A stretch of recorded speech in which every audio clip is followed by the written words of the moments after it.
This billion-dollar smart meter program was forced. You know, the other day that a 90-year-old woman who had been resisting the smart meters, this is Lisa Schwabe, and I had provided shielding for her whole place. We had the readings down to 0 for radiation and extremely low dirty electricity. And she resisted right up until last year with the smart meters. They had 15 smart meters on her kitchen wall, and she decided that she was going to say, she said simply, well, you know what? If there's 15 on the wall, one more isn't going to hurt. Unfortunately, it did hurt. And when they put it in,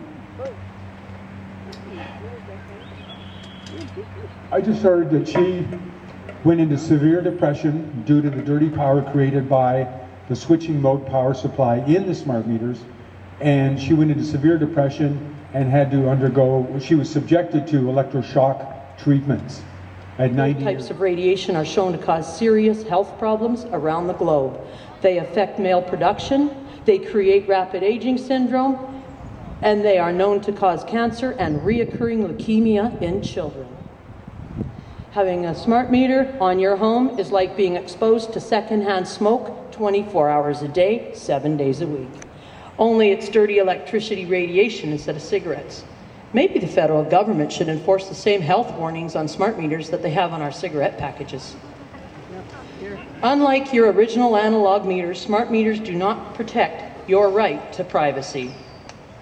Smart meters are a serious health hazard.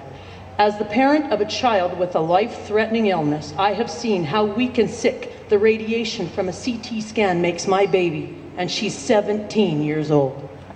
I do not want more radiation added to my home, and her life. She's been through enough.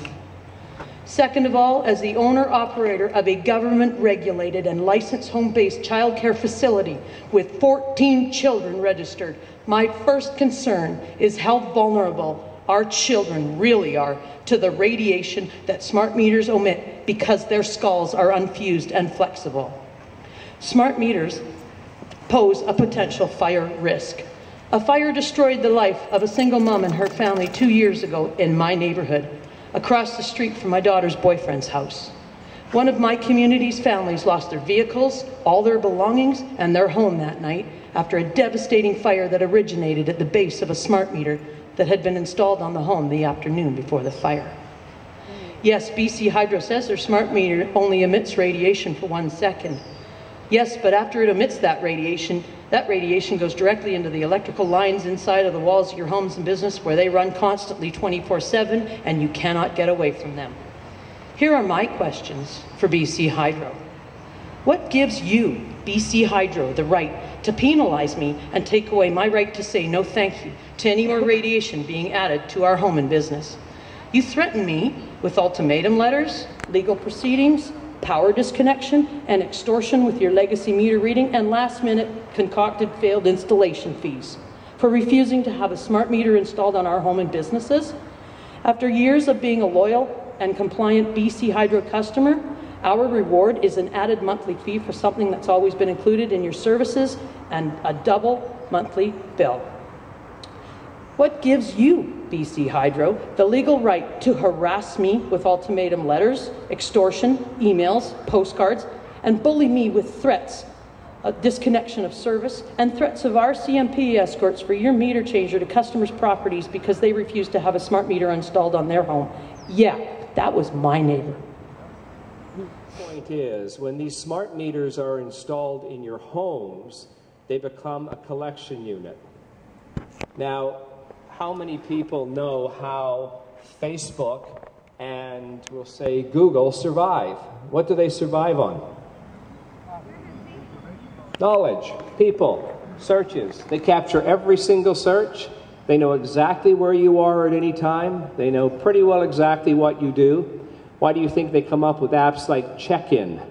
Why do you think they come up with apps that allow you to navigate?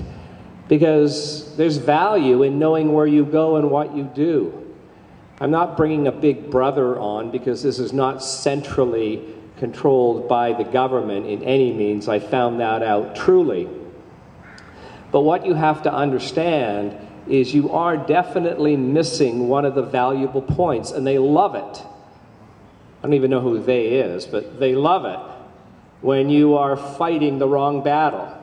You see, CRTC regulations regulate the wattage and the power that a micro device can give out. And under Canadian regulations, it meets that criteria.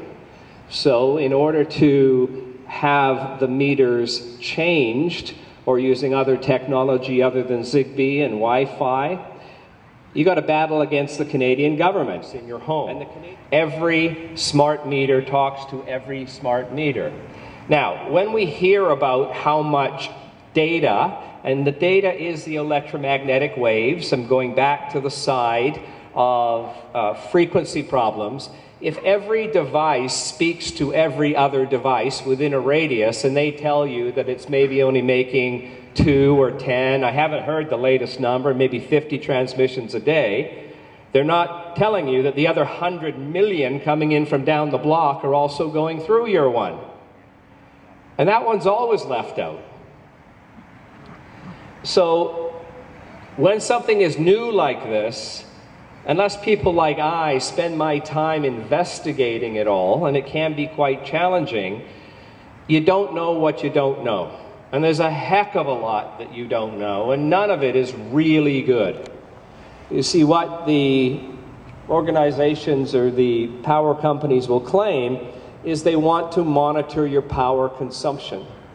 Well, power prices are regulated in British Columbia, and all of you are aware that we can't store electricity, correct? I mean, we store it in batteries, but when a dam is making power, it vaporizes. There's nothing you can do with it.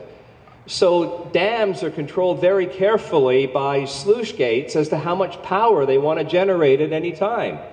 And if you looked at the fact of how much power British Columbia generates and where it goes, you'll find a significant amount of it here and in other countries is sold on the open market for far more than you're paying for it.